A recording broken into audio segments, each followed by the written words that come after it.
Hello and good afternoon to you again. I'm Mitch McCoy. I'm joined right now live with Congressman French Hill, who is in Washington, D.C. Congressman, you were at the swearing-in ceremony. We've been watching the feeds all day long across Facebook and on our websites and everywhere else. Want to welcome you into our stream. Thanks for taking the time. I know that it was super last minute. Tell us, what was the scene like in Washington, D.C. today? Well, Mitch, thanks for having me.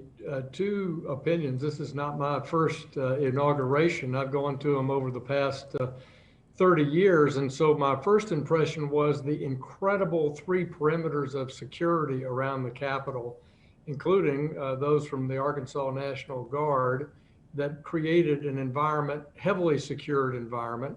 Secondly, there were no people on the mall. You saw the beautiful flag display on the mall, but there were no throngs and throngs of Joe Biden supporters out on the mall, so it was quiet.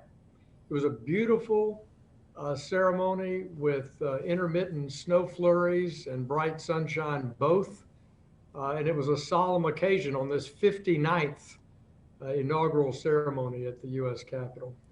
Well, Congressman, you and your team issued a statement earlier today, and you were talking about the inauguration, and you were talking about the wishing, at the time it was President-elect Biden, now President Biden, success, saying, "I congratulate the 46th President of the United States, Joe Biden, from the first inauguration in 1789 that saw George Washington installed as the first American president to today's inauguration installing the 46th, the constant remains the peaceful transfer of power."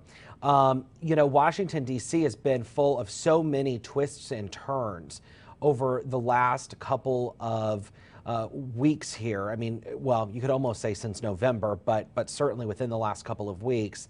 Was the mood different in Washington, D.C. today compared to a few weeks ago? Can you give us a comparison?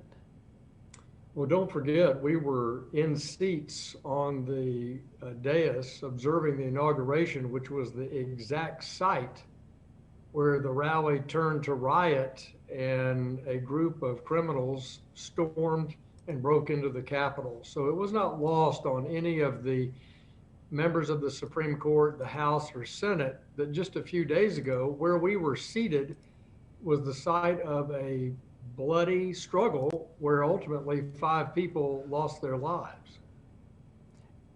What was there ever a moment today where you were concerned about your safety? Why was it so important for you to be there today?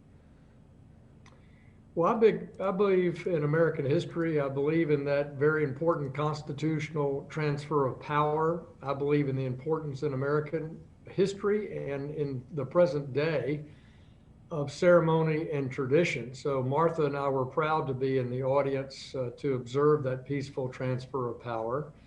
And it also was a victory, I think, for our Constitution and for our democracy, and for all the men and women who serve the citizens of this country, to see that peaceful transition take place on a bright day in Washington and put the turmoil, the mayhem, and the madness of January 6th behind us, and let's move forward.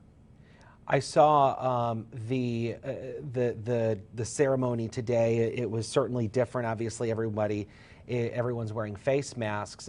Someone who's been a strong opponent to the election results, I think one would argue, would be Senator Ted Cruz from Texas. Were there some faces there that surprised you?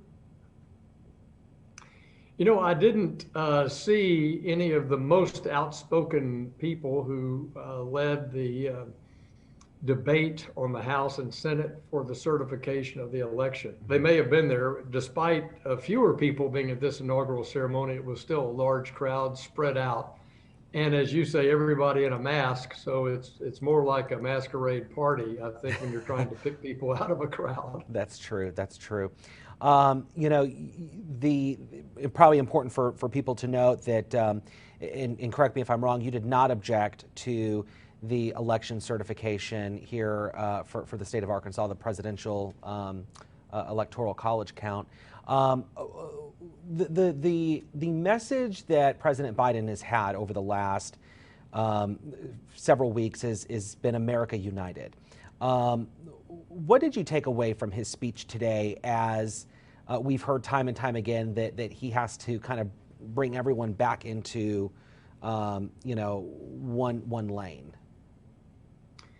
Well, first, you're right. I did not object to the proper certification of the votes because the Constitution and the law calls for the Congress simply to certify the properly certified by the state's vote count on January 6th.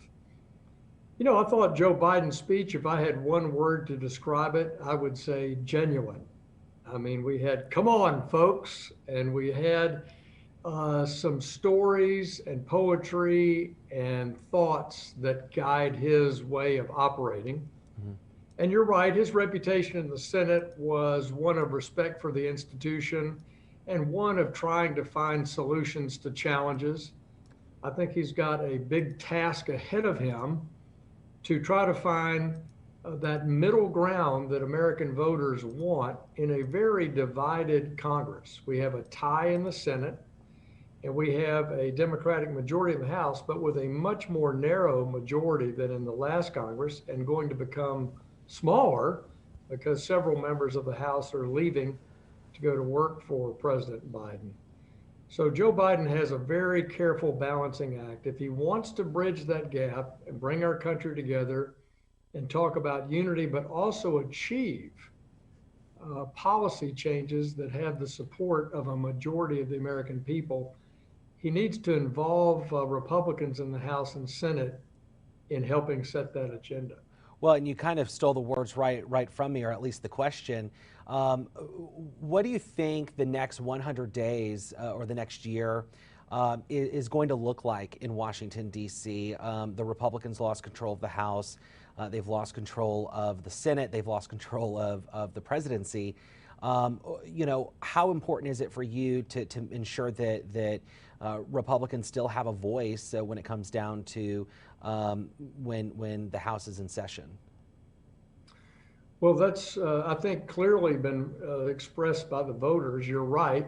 Democrats now have all the House, the Senate, and the White House, but with a very narrow majority, which forces them to work with the minority party, the Republican Party, if they want to achieve anything significant.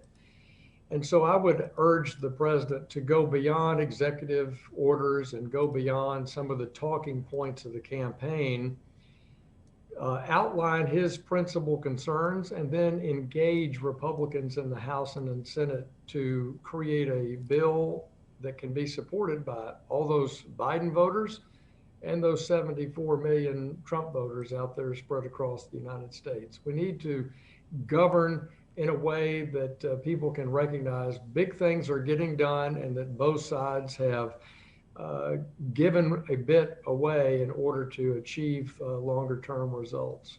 One other question here, and it has to do with President Trump and of course the Senate. You're in the nation's capital. Your ear is to the ground, sir. What are you hearing about a Senate trial? Is the Senate going to convict on the articles of impeachment that the House passed? Worth noting here that you voted no on that impeachment. What are you hearing about the Senate? Yeah, Mitch, I voted no on the impeachment because it was a snap impeachment with no bipartisan analysis, no hearings, no discussion, and no opportunity for amendment. And Speaker Pelosi also didn't make any other offer available. In other words, there are alternatives to impeachment. That was point one. Point two is that you're impeaching the president based on his speech and his tone since the election, and accusing him of inciting a riot. And so that's what the article of impeachment says.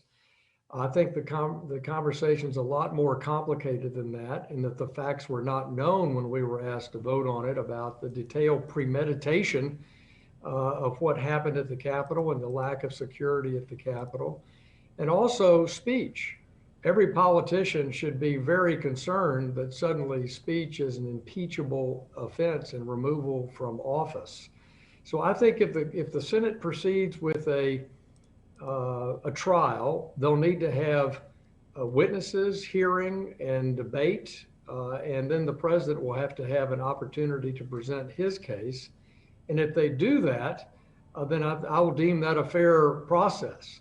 And I think Mitch McConnell and Chuck Schumer have to think through, is that an important enough mission to throw the Biden agenda completely off track while we wait on a trial of an impeached president, when the typical penalty of conviction is what? It's removal from office. And President Trump is clearly no longer president of the United States. Did it surprise you that Senate Majority Leader Mitch McConnell came out in recent days kind of hinting at a support of what the Democrats were doing in the House and ultimately saying that he believed that President Trump incited that riot?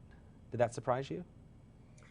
Well, I don't want to read too much into it or not. I've not talked to Mitch McConnell about it. Let's leave his comments as they are. Sure. All of us were appalled by the president's misleading rhetoric between particularly December 14th, when the Electoral College vote was taken in each of our states and the votes were certified, and January 6th. And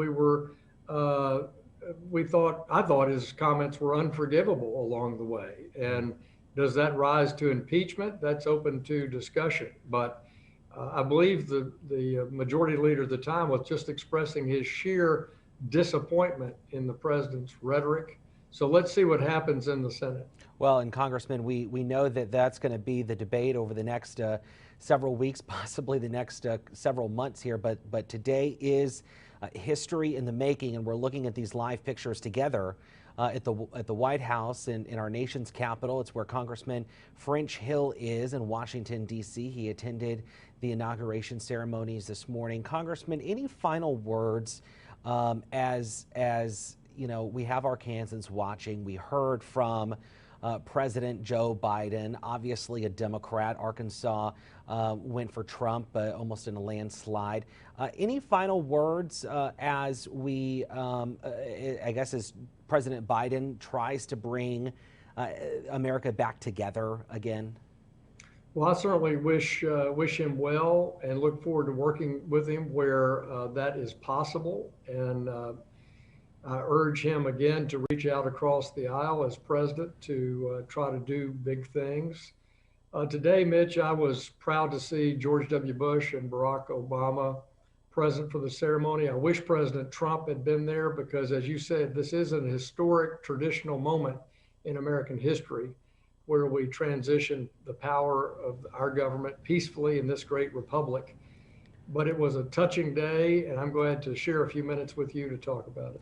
Well, and I know that there's going to be a lot of conversations coming in the days, the weeks ahead here, and I'm sure the Capitol View folks will be calling soon, knocking on your door, trying to get you on Capitol View this weekend or next. So we certainly appreciate your time, and thank you for giving us your insight into what you saw today there at the U.S. Capitol. And I know we went a little bit off topic, talking a little bit about everything that's kind of led us up to this moment. So I certainly appreciate your time, Congressman. Of course. Thank you, Mitch. Great to be with you. Great to be with you. That was Congressman French Hill live with us as we continue to monitor all of these live pictures out of our nation's capital in Washington, D.C. Joe Biden sworn in as the 46th president of the United States. We'll have continuing coverage all day long right here on the device that you're watching. Have a good afternoon.